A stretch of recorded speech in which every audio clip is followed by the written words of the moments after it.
নমস্কার সবাইকে, আরও একটি নতুন ব্লগে স্বাগত।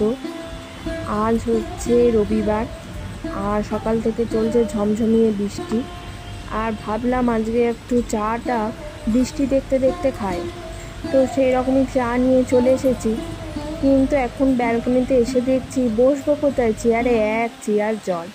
কিন্তু তারপরও অনেক ভাবনার পর ওই জলের মধ্যেই ধপাস করে বসে পড়লাম আর একটু চা খেতে শুরু করলাম, কারণ আর ভাবনা চিন্তা করার বেশি টাইম নেই। চা খাওয়া শেষ করেই এখন চলে এসেছি হচ্ছে রান্নাঘরে। আজকে হবে হচ্ছে তালের লুচি। এই মাড়িটা আমি আগের বছর থেকে সংরক্ষণ করেছিলাম, কিন্তু দেখুন কালার টালার টেস্ট কোনোটারই একটু হেরফের হয়নি। তা ভাবলাম আর সংরক্ষণ করে কি করব, এবার তো তালে উঠে যাবে, তাই আর সংরক্ষণ করা দরকার। পেঁয়াজ দিয়ে ভাজা, এখানে হচ্ছে চাল কুমড়ো দিয়ে আলু দিয়ে তরকারি, এটা হচ্ছে ছোলার ডাল, আর এটা হচ্ছে কুকুরদের জন্য কেটে রেখেছি। আর এখানে আমার জন্য হবে হচ্ছে তালের লুচি। আর হাজব্যান্ড আবার লুচি টুচি খেতে ভালোবাসে না, ওর জন্য হবে ভাত। আর একটা ডিম সেদ্ধ দিয়েছি, সেটা রুহির জন্য। আর সঙ্গে থাকবে হচ্ছে মাছ ভাজা। কি জল খাওয়াতে বলছে, জল খাইয়ে দাও। কি অবস্থাটা দেখুন, রান্না করব কি এবার। এরা এক গাদা খেলা নিয়ে এদিক ওদিক ছড়িয়ে রেখেছে। এই গামলাটা আমি ওকে দিয়েছিলাম খেলাগুলো ভরে রাখার জন্য, তা ও সব গামলা থেকে বার করেছে, এখন সব খেলছে। এই খেলা দুপুরবেলায় গোছাতে গোছাতে আমার যে কত টাইম চলে যায় কি বলবো। এখানে একটা ওখানে একটা করে পড়ে থাকে, তো কোনোটা তো এক জায়গায় থাকে না। এই সমস্যা আমার আর যায় না। এদিকে বসিয়েছি হচ্ছে দুধটাও চলে এসেছে। আর এখানে রুহিকে খাওয়াচ্ছি হচ্ছে বিস্কুট। আর সঙ্গে এখন পুকুদের খেতে দেবো। পুকুদের আজকে কি দিয়েছিলাম, লাউ দিয়েছিলাম, শুধুমাত্র লাউ দিয়েছি। লাউটা খুব কচি ছিল বলে লাউয়ের খোসাগুলোও ছাড়ায়নি, সেটা সমেত দিয়েছি, কারণ লাউয়ের খোসাতেও অনেক পুষ্টিগুণ আছে। আমিও কিন্তু লাউয়ের খোসা ভাজা খেতে খুব ভালোবাসি। আর এখানে এখন দেবো হচ্ছে অল্প করে জল, আগেই বলেছিল জল খায় না। সবাইকে খেতে দিয়ে দিয়েছি, ওরা এখন শান্তি করে খাচ্ছে। আজকে খাবার ওদের খুব পছন্দ হয়েছে। ওরা না কুমড়ো আর লাউ খেতে খুবই পছন্দ করে, আমি দেখেছি, বিশেষ করে কুমড়ো। তা কুমড়ো তো ওদের জন্য খুবই ভালো, কারণ ওখানে হচ্ছে ফাইবার। একে দেখো প্রত্যেকটা দিন খাওয়ার পর এরম করে আসবে এই খাটের মধ্যে মুখ মুছতে। কি যে জ্বালাতন, এত আমি মুখ মুছিয়ে দেবো, সব করে দেবো, তারপরও হবে না, নিজে নিজে মুছবে।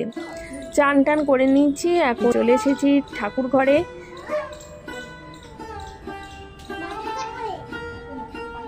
ঠাকুরের কাছে পুজো দিতে এলি এই রুহি এই বাতাসা বায়নাটা বোধহয় আমার থেকে এসেছে। এখনও আমার মনে পড়ে, মা যখনই সন্ধে দিত তখনই আমি ছুটে চলে আসতাম, মাকে বলতাম মা একটা বাতাসা দাও না।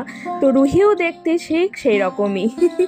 আচ্ছা, এরকম করে একটা প্রদীপ জ্বলছে আর একটা মোমবাতি জ্বালালে কি কিছু হয় আমি জানি না, কারণ আমার এই আলোটা খুব ভালো লাগে বলে আমি আবার একটা করে এক্সট্রা মোমবাতিও জ্বালাই, আমার খুব ভালো লাগে।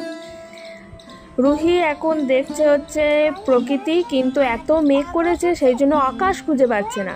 খালি আমাকে বলছে মা আকাশটা কই, আকাশটা কোথায় গেল আকাশ। আচ্ছা এখন রুহির হঠাৎ করে একটা বিস্কুট খেতে ইচ্ছা করেছে। আর এইদিকে একটা বসিয়েছি প্যাকেটের দুধ গরম, এটা এখন ফুটুক।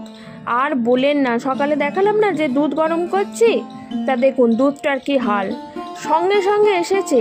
আর আমি তখনই গরম বসিয়েছি, কিন্তু সব দুধটা এরকমভাবে কেটে গেছে।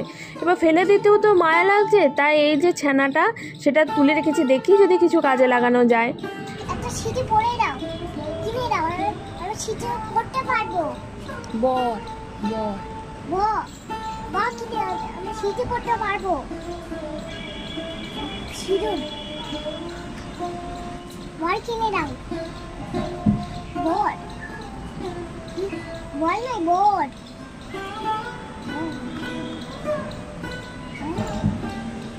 এইখানে দিব, এইখানে কপালে দিব।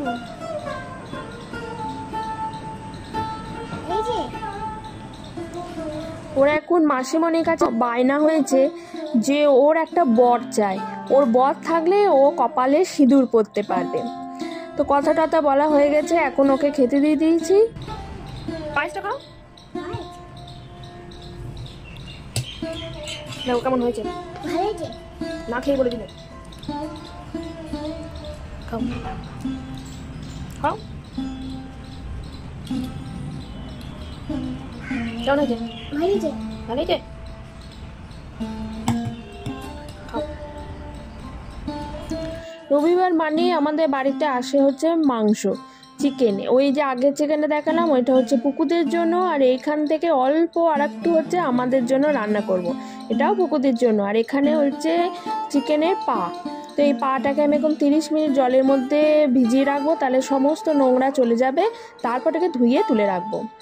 রুহি ঘুমিয়ে গেছে, কারণ দুপুরে খাওয়া হয়ে গেছে। পেখমও ওর ওপরে শুয়ে আছে। আজকের কথাটি ফুরলো, নোটে গাছটি মুড়লো। দেখা হবে অন্য আর একটি ব্লগে।